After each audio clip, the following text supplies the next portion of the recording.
¿Qué tal? Muy buenas tardes. El día de hoy vamos a hablar acerca de otro tema de Java. En este caso vamos a hablar acerca del funcionamiento de Java.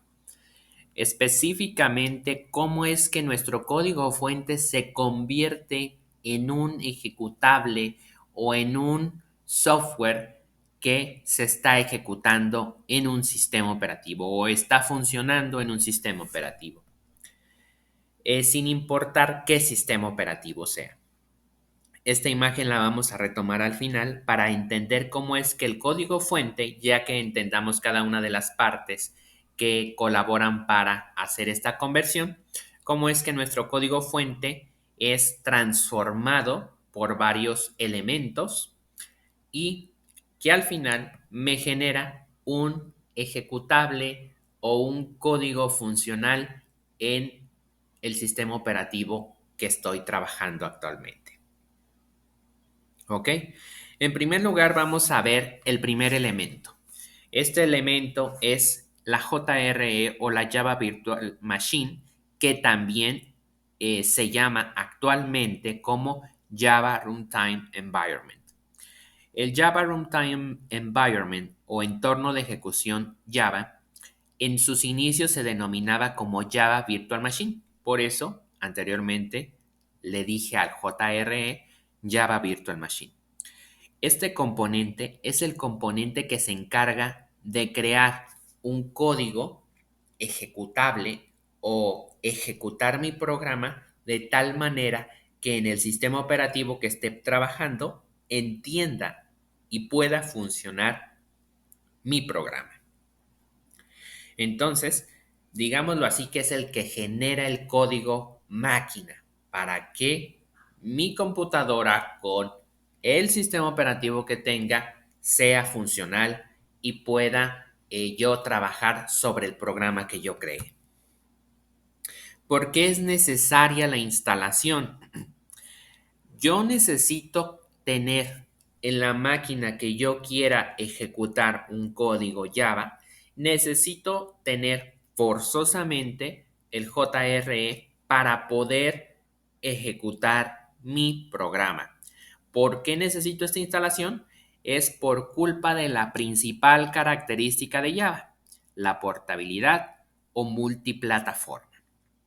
La característica de ser multiplataforma implica que un programa escrito en Java debe ser compilado para posteriormente ser interpretado por la máquina virtual de Java o la Java Runtime Environment.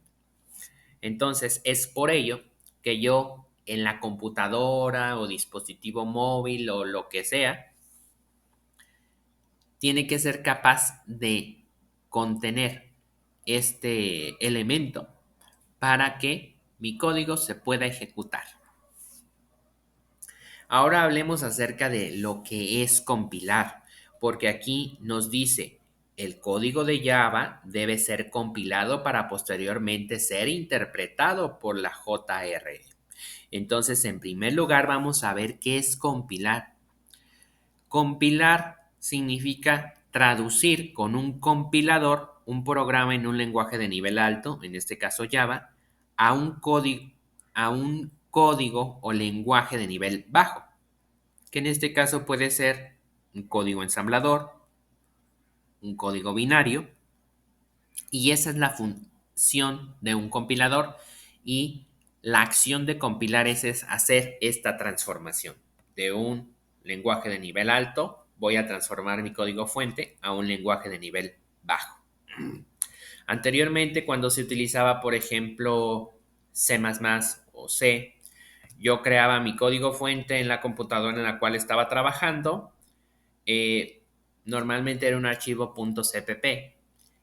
Lo ejecutaba y lo primero que se iba a hacer es compilarse a un código máquina. En este caso, si yo tenía una Windows, pues entonces generaba un archivo exe, al cual ya posteriormente yo le daba clic y mi programa arrancaba, ¿sí? Entonces, ese es el proceso de compilación. Cambiar mi código fuente que un humano entiende y convertirlo a un código que la computadora entienda. Porque verdaderamente las líneas de código no las entiende como tal la computadora. Lo que la computadora entiende son señales eléctricas, ceros y unos, presencia o ausencia de energía. Entonces, es por ello que yo le tengo que hacer esta conversión para que la máquina entienda mi programa. En este caso, pues, cuando yo desarrollaba en C o en C++, tenía un archivo con una extensión CPP. Cuando ya lo ejecutaba, pues antes de hacer el proceso de ejecución, se compilaba y generaba un ejecutable o un .exe. ¿Qué es un compilador? Ahora hablemos acerca de qué es un compilador. Un compilador es un programa informático que traduce un programa que ha sido escrito en un lenguaje de programación de nivel alto a un lenguaje diferente. Usualmente puede ser código binario o también código ensamblador. Este, Aunque también existen, en este caso de Java, que el código fuente no se convierte directamente a un código máquina, porque si fuera de esa manera, eso significaría que yo, si estoy desarrollando para sistemas operativos Windows, pues solamente mi código fuente, si yo lo compilo directamente a código máquina, mi código fuente solamente va a ser entendido por todos los sistemas que tengan sistema operativo Windows. Si yo lo intento instalar en un Linux, en un Mac OS o en algún otro sistema operativo, mi código no funciona porque fue convertido a un código que la arquitectura Linux se entiende. Perdón, la arquitectura Windows se entiende. A lo mejor también si era una arquitectura de 32 o de 64 bits, no iba a entender muy bien todo el código, entonces también tendría que ser específicamente para qué arquitectura fue creado o en qué computadora con qué arquitectura fue creado ese código o ese ejecutable. Entonces, para quitar el problema de que los códigos no eran multiplataforma, lo que hizo Java y el equipo de desarrolladores es convertir el código fuente a un código intermedio, que en este caso se denomina bytecode. Y a ese proceso de convertir un código que está escrito en un lenguaje a otro, se le conoce como compilación. A la acción pues sería compilar y quien hace el proceso de transformación pues es un compilador. En el video les voy a dejar la liga a este post, en el cual también pueden ir a esta otra liga, que es otro post acerca de la estructura general del compilador y también a entender un poco más acerca de cómo es que el bytecode funciona o qué es un bytecode verdaderamente de manera más extensa. Ya que entendimos que en primera instancia el código fuente se va a convertir de Java, se va a convertir en un código intermedio que se llama bytecode y no directamente a código máquina, pues ya tenemos el 50% de, el proceso entendido. Ahora vamos a ver qué es código fuente, porque ya lo venimos platicando mucho, pero muchas personas, muchos desarrolladores que apenas inician, pueden no entender muy bien qué es un código fuente. Y el código fuente es un programa informático o software que es un conjunto de líneas de texto con los pasos que debe de seguir la computadora para ejecutar dicho programa. Pero también es importante decir que el código fuente es, pues digámoslo así, un archivo de texto que yo como humano entiendo en un lenguaje de programación del nivel alto. Significa que yo entiendo lo que estoy haciendo. Y todas esas instrucciones en algún momento se tendrán que convertir, que transformar a un lenguaje que la computadora entienda, que en este caso sería la función del compilador. Y el código máquina no es más que códigos directamente interpretables por un circuito microprogramable, como el microprocesador de una computadora, un microcontrolador de un autómata. Ese lenguaje está compuesto por un conjunto de instrucciones que determinan acciones a ser tomadas por la máquina. Es decir, que esas instrucciones, la máquina perfectamente entiende qué es lo que va a hacer. Un programa consiste en una cadena de estas instrucciones, más un conjunto de datos sobre el cual se trabaja. Estas instrucciones son normalmente ejecutadas en secuencia, es decir, una seguida de la otra, de arriba a abajo, de izquierda a derecha, con eventuales cambios de flujo, que a lo mejor un cambio de flujo podría ser un ciclo, podría ser un switch, podría ser un if, entre otros modificadores del flujo de ejecución de un programa. Y estos cambios de flujo causados por el propio programa o eventos externos. El lenguaje de máquina es específico a la arquitectura de la máquina. Quiere decir que la máquina cuenta con un conjunto de instrucciones disponibles que pueden ser similares o verdaderamente distintas de una arquitectura a otra. Por eso, el código de Java o el código fuente no puede ser convertido directamente a un código máquina por el problema de que no sería multiplataforma.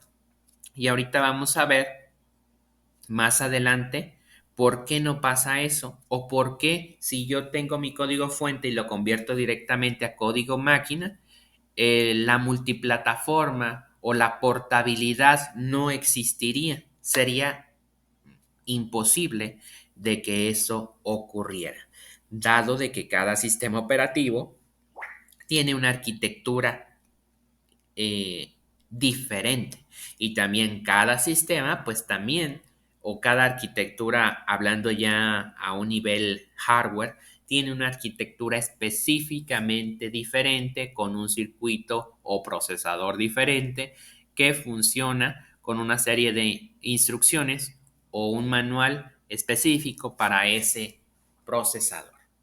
Entonces, vamos a ver a través de un diagrama de bloques o diagrama de flujo cómo es, aunque bueno, verdaderamente no es un diagrama de flujo, pero ahora veamos a través de bloques cómo es la función de un compilador. Un compilador, pensemos en el compilador de C. Tienes tu código fuente, lo ejecutas y lo que va a hacer es compilar.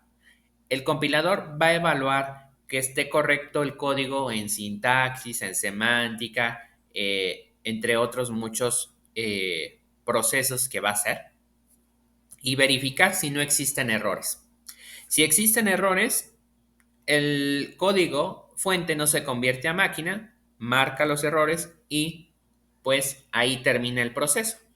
Muestra los errores a través de una consola, a través de una pantalla, te faltó un punto y coma, ese texto está mal escrito, esa palabra reservada no existe, etcétera, etcétera.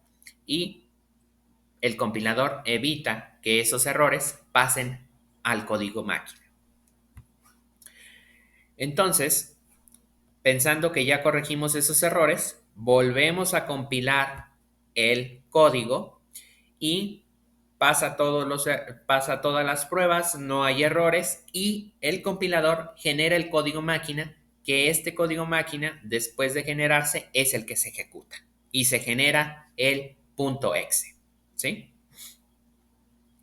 De esta forma, si yo quisiera desarrollar para un sistema, por ejemplo, Windows, tenía que tener un código fuente para el sistema Windows, pero si luego por alguna razón yo quisiera desarrollar también ese mismo sistema para iOS o para Linux o para Android o para lo que fuera, pues yo tendría que tener un código fuente para cada arquitectura, para cada sistema operativo y si tuviera que actualizarlos, pues tendría que actualizar todos.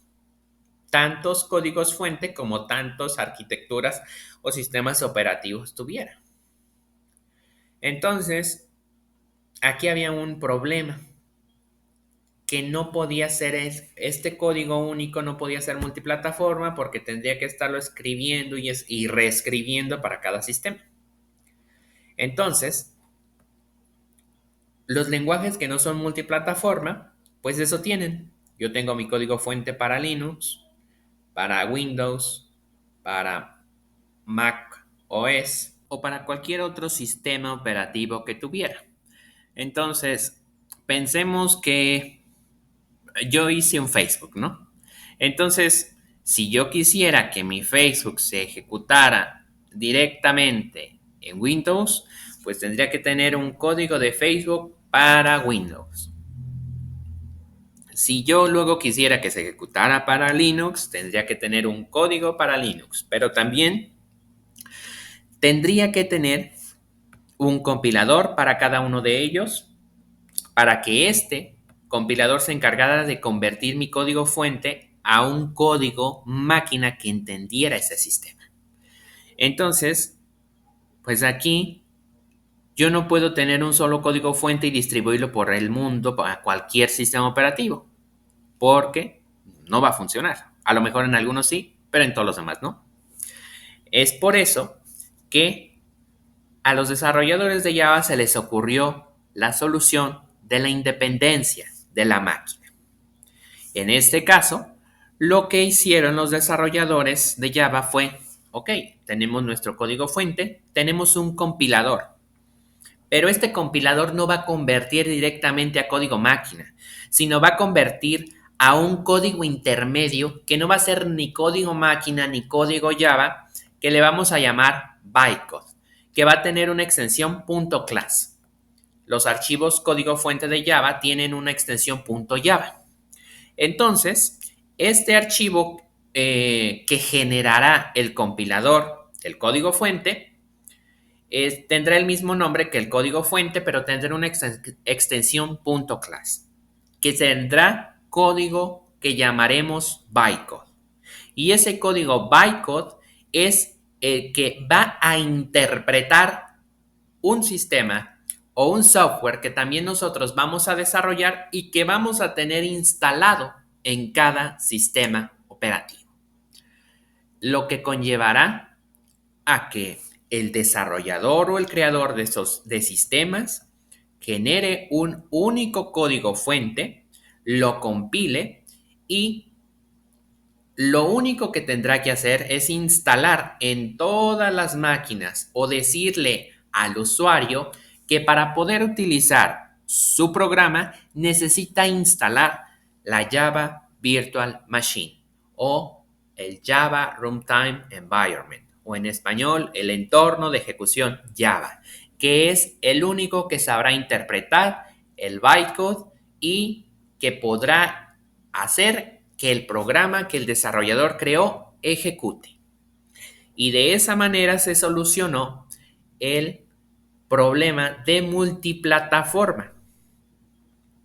Entonces, el intérprete pues lo desarrollaron los desarrolladores de Java y de esta forma, ahora sí, yo tengo un único código fuente que lo puedo compartir por el mundo a cualquier persona de cualquier sistema operativo con la única condición de que él tendrá que instalar la Java Virtual Machine. ¿Sí? Y es por eso que ahora tenemos las características de multiplataforma en un montón de lenguajes de programación. La independencia del lenguaje Java para eliminar la dependencia de la máquina, Java dice que un programa no se puede traducir directamente a código ejecutable del sistema operativo, sino que se compilará el código fuente y se convertirá en un código intermedio que ellos denominaron bytecode. Y el bytecode lo interpretará la máquina virtual de Java y pues se obtendrá un código ejecutable o directamente se ejecutará el sistema.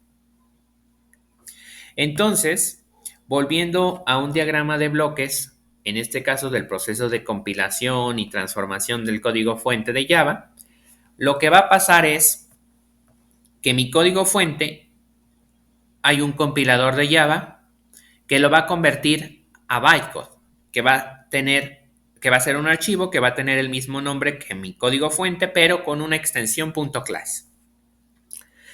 Y si yo quiero que la máquina, este código fuente, se ejecute, lo que yo voy a tener que hacer es decirle a la máquina virtual de Java o a la JRE que ejecute el bytecode.